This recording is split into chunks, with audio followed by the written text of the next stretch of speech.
Hey, what's up guys, and welcome back to another video on the channel. It is international break, which means transfer news, transfer rumors are popping off. Look, I hope at least that Real Madrid are planning on the summer window, because this is a World Cup year, of course, which means that there isn't going to be as much time, and you know every player is basically going to be away. So in order to strike deals up, you cannot be approaching them in the summer, especially with the World Cup. It's going to be pushed back. In terms of negotiations, you're going to wait until July to August to essentially strike a deal, and that would essentially also mean that by the time you agree the deal, the player agrees to sign, the clubs agree a deal, um, and everything is sorted, the player could well miss pre-season, which is going to be a big blow, because you think about it, pre-season is usually what, July, and by the time they come in, you need to already have the deal in agreement, not announced yet, because obviously they haven't signed yet, but agree a deal with the club, agree a deal with the player, and then after the World Cup ends, whenever the player is out of the tournament, um, after they are done, they go for their vacation, their break, and then when they come back, you announce the deal. Yeah, you announce the signing. So you cannot be doing things at the last second, the last minute. You need to, work smarter. Um, so I think a lot of teams are gonna do that. They're not gonna announce the deal yet, but behind the scenes, there's gonna be deals agreed that fans don't know about. And certainly March is a good time to think about it, because you've got 2 weeks now of break, and players are gone. Clubs can really sort of focus on what the plan for next season is, because we know that Real Madrid, because we're talking about Real Madrid specifically, Real Madrid have business to be done in the summer, and we know what that is, and we know what positions that is. And in case you don't, I'm just gonna recap. Okay, a midfielder, at least one, has to be brought in this summer. A centre back has to be brought in, and I would even say a proper target man striker. Like, we are talking a Hoselu, someone who can do that kind of a role. And I would argue, if you can get three players in, and yeah, some would say we need another backup left back, we need another, you know, maybe another winger. Some would argue that there are other positions that we really do need. I agree. But the three primary positions is centre mid, centre back, and a false, not false line, target man at striker. Um, and we have to make sales as well. I'm looking at players that, Dani Ceballos, I don't think he's good enough. Fran Garcia, I don't think he's good enough. And there are a couple more, but in terms of the incomings, who we're gonna bring, those are the three main positions that we should be looking at. But like I said, March, international break, rumors, news, everything is gonna come out. So let's get into it. So this came out from Talksport. Breaking: Enzo Fernández views Real Madrid as a dream move. It's complicated for the transfer to happen as Chelsea hold all the cards, but the player is nonetheless open to leaving if Real Madrid come calling. Before I get into it, there's one more here from Fabrizio Romano, who says that Enzo Fernández did not deny an interest from Real Madrid. He's just denying negotiations for now. Real Madrid are currently holding internal talks on midfielders. It will be clear in next month which type of midfielder they go for. Me, you, Enzo will have to wait. It's not like Vitinha who closed the door. Enzo said, I'm not having contacts with Real Madrid now, which is different. Now, we know sort of what the situation is going on at Chelsea, the ownership, everything at the club is a mess. And I have sort of watched a lot of Chelsea content creators talk about it as well. Um, so if you guys don't know about it, you must be living under a rock. And Enzo Fernandez, whether you like him or not, he is one of their better players. Cole Palmer as well, Reece James, Caicedo. They have got a couple of good players, and Enzo Fernandez is technically top three maybe, but he's up there for sure. Now, whether he is the right player, the right kind of player, I don't know. Like, he's certainly not my number one choice. If you look at the midfield market, I have my top three. Okay, and none of the top three are Enzo Fernandez. Okay, my top three is 1. Vitinha, 2. Tonali, and 3. Stiller. Okay, those three are the three that I'm looking at right now. If money wasn't an issue, or negotiating with the other club isn't an issue, then those are my top three. But Enzo Fernandez wouldn't be my top three. Whether he's in my top five, who knows? I haven't thought so far about that. But it is a kind of move that I could see happen, because look, Enzo Fernandez is a player that we talked about a couple of years ago after the World Cup, and then he made that move, didn't he? In the winter window from Benfica to Chelsea, and already many big clubs were looking at him in the summer, but Chelsea made the deal in the winter. And I mean, it makes sense for him to leave, right? He's not happy with what things and how things are going.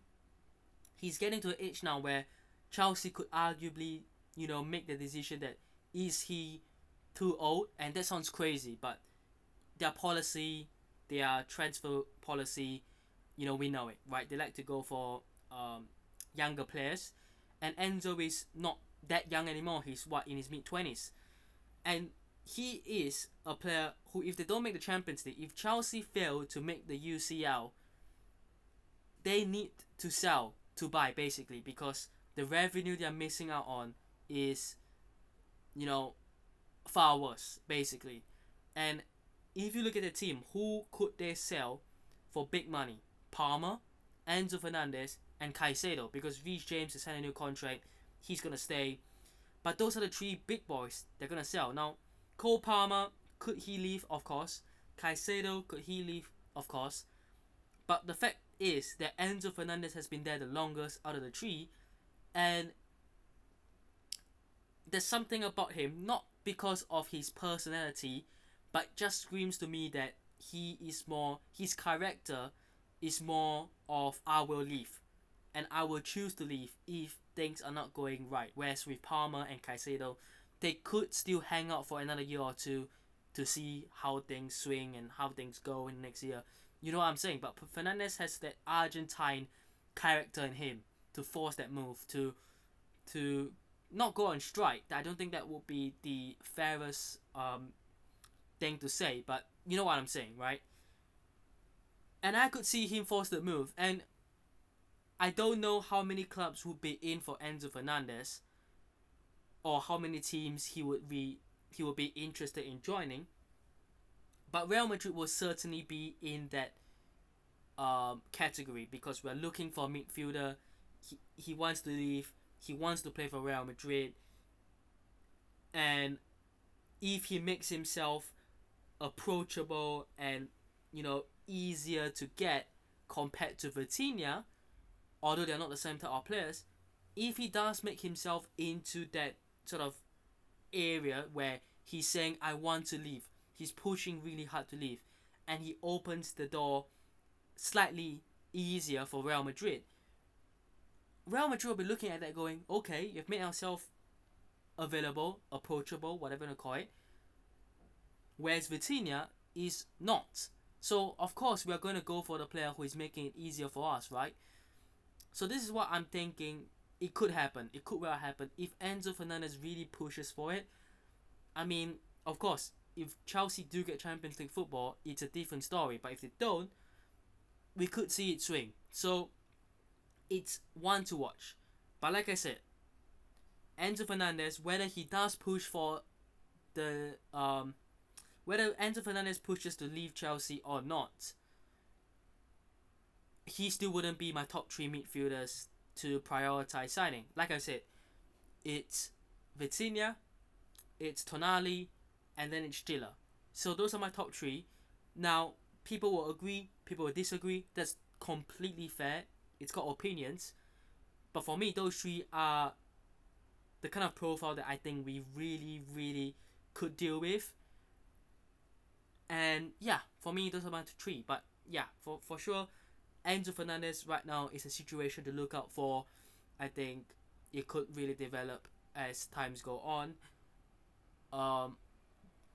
But just to know that, he is a player that hasn't denied, the move completely. He hasn't said no. So he hasn't closed the door completely. It's still slightly open, but right now we have to wait for either the wind to blow it open or for him to really just push it open. So let's see.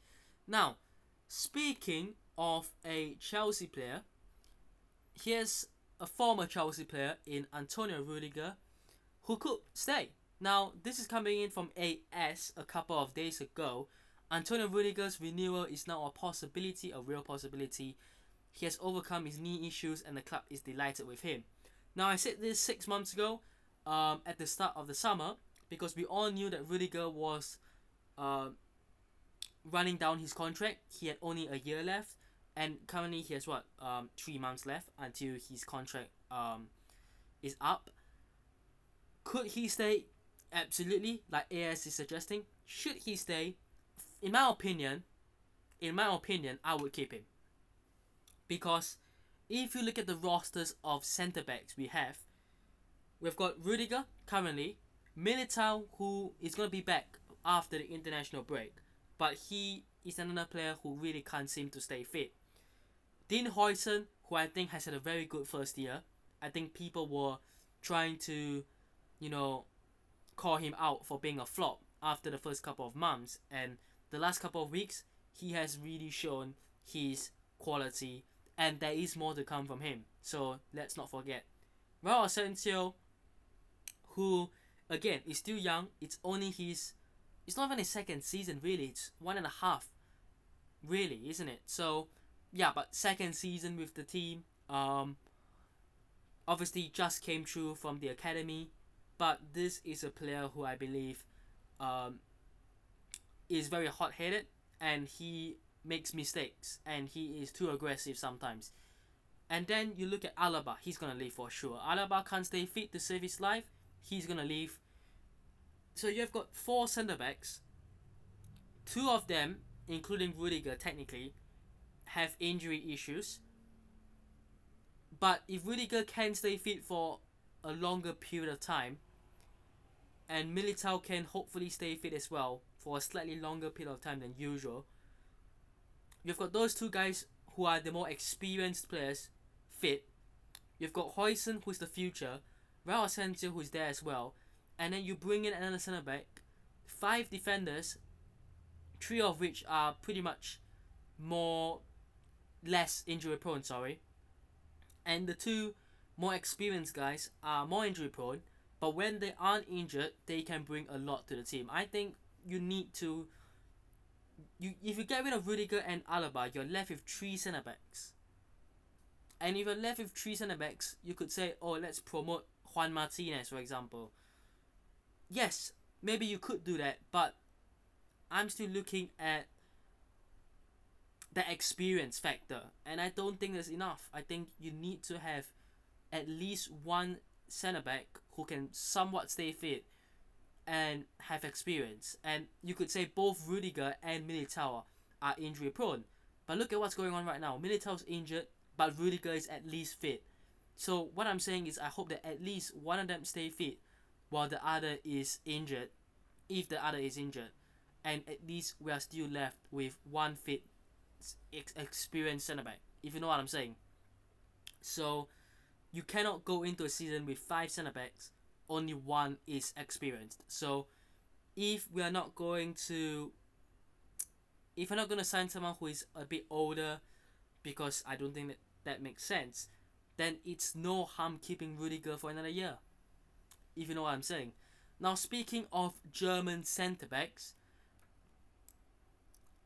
Nico Schlotterbeck is very close to renewing with Borussia Dortmund from Mate Moretto.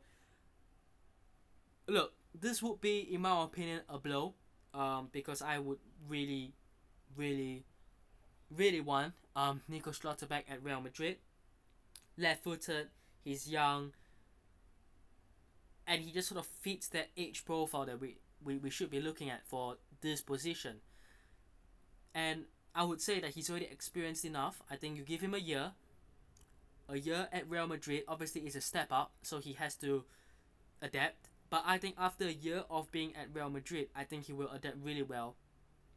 And he could be our next Rüdiger after Rüdiger leaves next year. But who knows what's actually going on with Schlotterbeck. Hopefully, things will change, and perhaps there's a bit of a disagreement between him and Dortmund. But we'll see. But as things stand, it does look very likely that he will renew. And if he does renew, then who knows? But I don't want this to be an excuse for Real Madrid to keep Rüdiger and not bring anyone in. No. Okay? Keeping Rüdiger, yes. But we still have to bring a centre-back in, whether it's Schlotterbeck or not. So let's not let the club use this as an excuse. Okay? Schlotterbeck, fine. If we don't get him, fine. But we still have to go and look at another defender, another centre-back as a second option, or a third option, or a fourth option, whatever. Now, I think this is the final bit of news for the day. Yeah. So Kylian Mbappe obviously had the injury issue. He then flew to Paris, I believe, to get it checked and had it sorted out.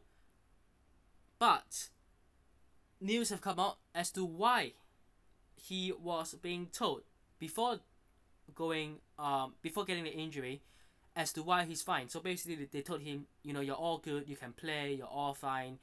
And then he continued to play, and then he felt more and more pain, more and more discomfort, and then he realized that, oh shit, they've messed up. So Real Madrid examined the wrong knee in the initial test of Mbappe's injury. Instead of examining his left knee, they examined the right. What the hell?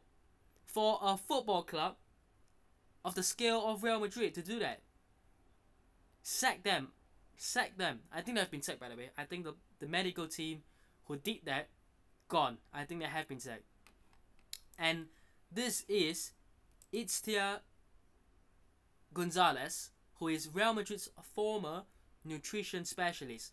She got fired by the club because there was some sort of disagreement between the hierarchy and her. So basically she was saying the players need to basically she's following the routine that she usually gives to the players. Whenever she's been at the club, she has always had this similar routine of what the players can have, what they cannot have, and everything. That's what a nutrition specialist is for, isn't it? And apparently, if I'm not mistaken, the club fired her because they thought that the players getting injured and whatever was because of her recommendation of nutrition. So basically they thought that the players got injured because of her, essentially. And I think she filed a lawsuit against the club for being wrongfully fired because there was no evidence to suggest that it was her. I don't know if she won the lawsuit or lost it. I don't know. But since then, there have been a little bit of a sour taste in the mouth. And by the way, I stand with her, by the way, because I think for a football club like Real Madrid to suffer so many injuries, to suffer so many shit over the past 18 months, the past year, the past 2 years, it's clearly not just the nutrition specialist's fault, because she's gone. she's no longer at the club, and we're still suffering the same and more injuries than we were before. So it's not her fault. But this is what she said. Thank you, Killian. Hopefully they'll look for competent, educated people instead of ignorant, well-connected narcissists who only end up hurting the boys. And in her Instagram story, she also said, I already said it, but it is very easy to humiliate myself to protect those people who work here to be friends. The worst thing is that they are still here. Yeah, I agree. I really do. I think there are some serious puppets in the medical team, in the hierarchy, that will just, sweep it under the carpet because they're looking out for one another instead of, calling it out and calling the other person out for not being competent enough. Of course, we know that. So we have talked about this so many times. Real Madrid as an institution, as a club, has failed for the past 18 months. It has failed. And whether Arbeloa wins La Liga or the Champions League, it doesn't mean that the club is, heading in the good direction. Because you can use Arbeloa winning as, a way to sugarcoat what's going on above. But Real Madrid fans are not dumb. Real Madrid fans know that even if Arbeloa wins, what's going on in the hierarchy is still an absolute joke. And that's from the president down. Okay, everyone in that zone has not been doing their job for the past 18 months. Which is why Ancelotti failed, Alonso failed and was blamed and fired, and Arbeloa has come in, he's done well, but it's only a matter of time that he doesn't do well and he gets blamed as well. So I'm going to end off with negativity, but as a football club, the amount of injuries, the amount of issues, and the mistakes. How do you make such a mistake as Real Madrid? We're not talking about a Sunday League team. We're not talking about a bunch of newbies, a bunch of noobs. These are professionals who have been hired and they're paid well because they are apparently, professionals who know what they're doing, but apparently not. So if Real Madrid are hiring people who don't know what they're doing and then sacking people who are going against these people who don't know what they're doing, it's in a war. It's protecting the people who have messed up and just sweeping it on the carpet and pretending like it's nothing. It's non-existent. You cannot do that. This is professional football. This is the football at its highest level. We're talking Champions League. We're talking players who play in the Champions League, who play in the World Cup. And you're hiring a bunch of noobs to treat them? Come on. I'm going to end it there. Let me know what thoughts are down below on everything I said. Let me know what thoughts are on the Enzo Fernández situation. Rüdiger, would you like him to stay? The Schlotterbeck news, and obviously this shocking news that came out last night. But yeah, that'll be it. Hope you guys have enjoyed. Hit the button if you did. Subscribe to share us on already. And I'll see you guys in the next one. Peace.